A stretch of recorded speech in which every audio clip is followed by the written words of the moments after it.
രാവിലെ ബ്രേക്ക്ഫാസ്റ്റിന് നല്ല സ്പോഞ്ച് പോലത്തെ അല്ലെങ്കിൽ നല്ല പഞ്ഞി പോലത്തെ നല്ലൊരു അപ്പം നമുക്ക് തയ്യാറാക്കിയാലോ? പിടിയിലോട്ട് പോകാം.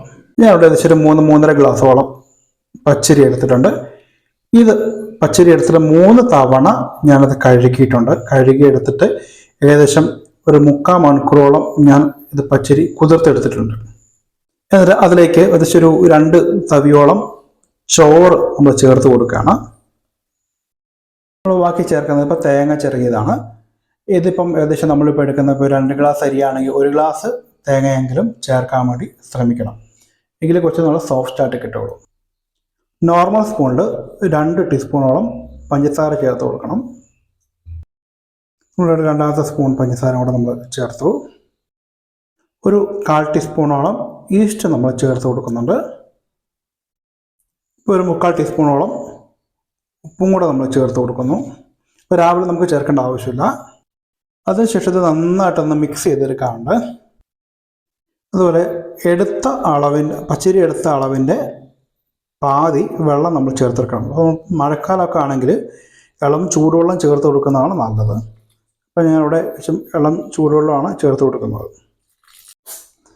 ഒരു 1.25 ഗ്ലാസോളം ഞാനിവിടെ വെള്ളം ചേർത്ത് കൊടുത്തിട്ടുണ്ട്. അതിനുശേഷം ഇതൊന്ന് ലെവൽ ചെയ്ത് കൊടുക്കാം. ഇനി നമുക്കൊരു 6 മണിക്കൂറെങ്കിലും മിനിമം നമുക്ക് വെക്കണം. എന്നിട്ട് വേണം നമുക്കിത് അരച്ചെടുക്കാൻ വേണ്ടിയിട്ട്. അപ്പോൾ അതുകൊണ്ട് ഇത് നമ്മൾ രാത്രിയിലാണ് നമ്മൾ തയ്യാറാക്കിയത്. അപ്പോൾ അതുകൊണ്ട് നേരം വെളുക്കുന്നവരെ നമ്മളിത് അടച്ചു വെക്കാം. ഇപ്പം നമ്മളിവിടെ അടച്ചു വെച്ചിട്ടുണ്ട്. അപ്പം ഇനിയിപ്പം രാവിലെ എണീച്ചിട്ട് അരയ്ക്കാം. രാവിലെ ആയിട്ടുണ്ട്. അപ്പോൾ നമ്മൾ നേരത്തെ തന്നെ നമ്മൾ മാവ് അരച്ച് വെക്കാനുള്ള പരിപാടിയാണ് ചെയ്യുന്നത്. ഇപ്പോൾ നമ്മൾ തലേന്ന് നമ്മൾ അരി കുതിർത്ത് എല്ലാ കാര്യങ്ങളും നമ്മൾ കുതിർത്ത് വെച്ചിരുന്നു. അപ്പോൾ അത് പല തവണയായിട്ട് നമ്മൾ മിക്സിയുടെ ജാറിലിട്ട് അരച്ചെടുക്കാൻ പോവുകയാണ്. ഇപ്പോൾ നമ്മൾ അരച്ചെടുത്തിട്ടുണ്ട്. അരച്ചെടുത്ത മാവിനെ നമുക്കിത് പുളിപ്പില്ലാത്ത രീതിയിൽ വേണം മാവ് സെറ്റാക്കി എടുക്കാൻ വേണ്ടിയിട്ട്. അതിനായിട്ട് നമ്മൾ ചെയ്യേണ്ടത് വെച്ച് കഴിഞ്ഞാൽ ഒരു പാത്രത്തിൽ കുറച്ച് വെള്ളം എടുത്ത് നമുക്കൊന്ന് ചൂടാക്കി എടുക്കേണ്ട ആവശ്യമുണ്ട്. ഇതൊരിക്കലും തിളച്ച് പോകരുത്. ഈ വെള്ളം നമുക്ക് നന്നായിട്ട് ഇതൊന്ന് ചൂടായി വരുമ്പോഴത്തേക്കും നമുക്കിത് വാങ്ങി വെക്കാം. വാങ്ങി വെച്ച പാത്രത്തിൻ്റെ മുകളിലേക്ക് നമ്മൾ മാവരച്ച പാത്രം എടുത്ത് വെക്കണം. പക്ഷേ ഇത് വെള്ളത്തിലേക്ക് നമ്മൾ മാവരച്ച പാത്രം മുട്ടാൻ പാടില്ല. ഒരു 1 മണിക്കൂർ 2 മണിക്കൂറോളം നമുക്ക് വെച്ച ശേഷം നമുക്ക് ചുട്ടെടുക്കാൻ പറ്റുന്നതാണ്. ഞാനിവിടെ 2 മണിക്കൂറോളം വെച്ചിട്ടുണ്ട്. അപ്പോൾ മാവ് നല്ല രീതിയിൽ തന്നെ തയ്യാറായി വന്നിട്ടുണ്ട്. പുളിപ്പില്ലാത്ത നല്ല സോഫ്റ്റ് ആയിട്ടുള്ള അപ്പം നമുക്ക് ഇനി തയ്യാറാക്കിയെടുക്കാൻ പറ്റും. ഞാൻ ആദ്യം നമ്മൾ ചെയ്യുന്നത് സോഫ്റ്റ് ആയിട്ടുള്ള അപ്പമാണ്. അതുപോലെ മൊരിഞ്ഞ അപ്പവും 2 രീതിയിൽ തന്നെ കാണിച്ചു തരാം. ഇപ്പം നമ്മൾ സോഫ്റ്റ് ആയിട്ടുള്ള അപ്പമാണ് നമ്മൾ തയ്യാറാക്കേണ്ടത്. ഇപ്പം നമ്മളൊരു തവിയോളം നമ്മൾ അപ്പച്ചട്ടിയിൽ ഒഴിച്ച ശേഷം നന്നായിട്ടതൊന്ന് ചുറ്റിച്ച് എടുക്കേണ്ട ആവശ്യമുണ്ട്.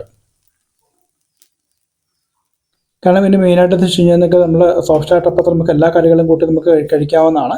അപ്പം അത് നമ്മൾ നോർമലി തന്നെ അപ്പമായിട്ട് തന്നെ നമുക്ക് നോർമലി കറി ഇല്ലാതെ കഴിക്കാൻ പറ്റുന്ന രീതിയിൽ എല്ലാവർക്കും ഇഷ്ടപ്പെടുന്ന രീതിയിലാണ് നമ്മൾ ചെയ്യുന്നത്. ഫുൾ ഹോൾസ് വീണ ശേഷം മാത്രമേ നമ്മളിത് അടച്ചു വെച്ച് വേവിക്കാൻ പറ്റുള്ളൂ. 2 മിനിറ്റ് കൊണ്ട് അപ്പം റെഡിയാവും. അപ്പോൾ നല്ല സോഫ്റ്റ് ആയിട്ടുള്ള അപ്പം തയ്യാറാണ്.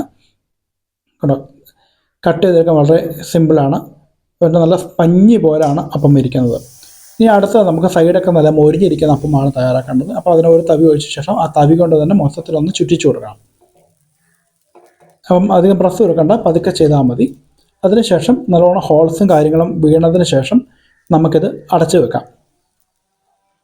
ചെറു തീയിലായിരിക്കണം അപ്പം നമ്മൾ ചുട്ടെടുക്കേണ്ടത്. ഇപ്പം സൈഡൊക്കെ നല്ല രീതിയിൽ തന്നെ മൊരിഞ്ഞ് വന്നിട്ടുണ്ട്. അപ്പോൾ നമുക്കിത് പാത്രം എടുക്കുന്ന സമയത്ത് സൈഡൊക്കെ വിട്ട് വീഴുമ്പോൾ നമുക്ക് അറിയാൻ പറ്റും അപ്പം റെഡി ആയിട്ടുണ്ടെന്ന്. അപ്പം അങ്ങനെ നമുക്ക് എടുക്കാം. അപ്പം എല്ലാവർക്കും ഇഷ്ടപ്പെട്ടു എന്ന് വിചാരിക്കുന്നു. മറ്റൊരു വീഡിയോ കാണുന്നവർ ബൈ.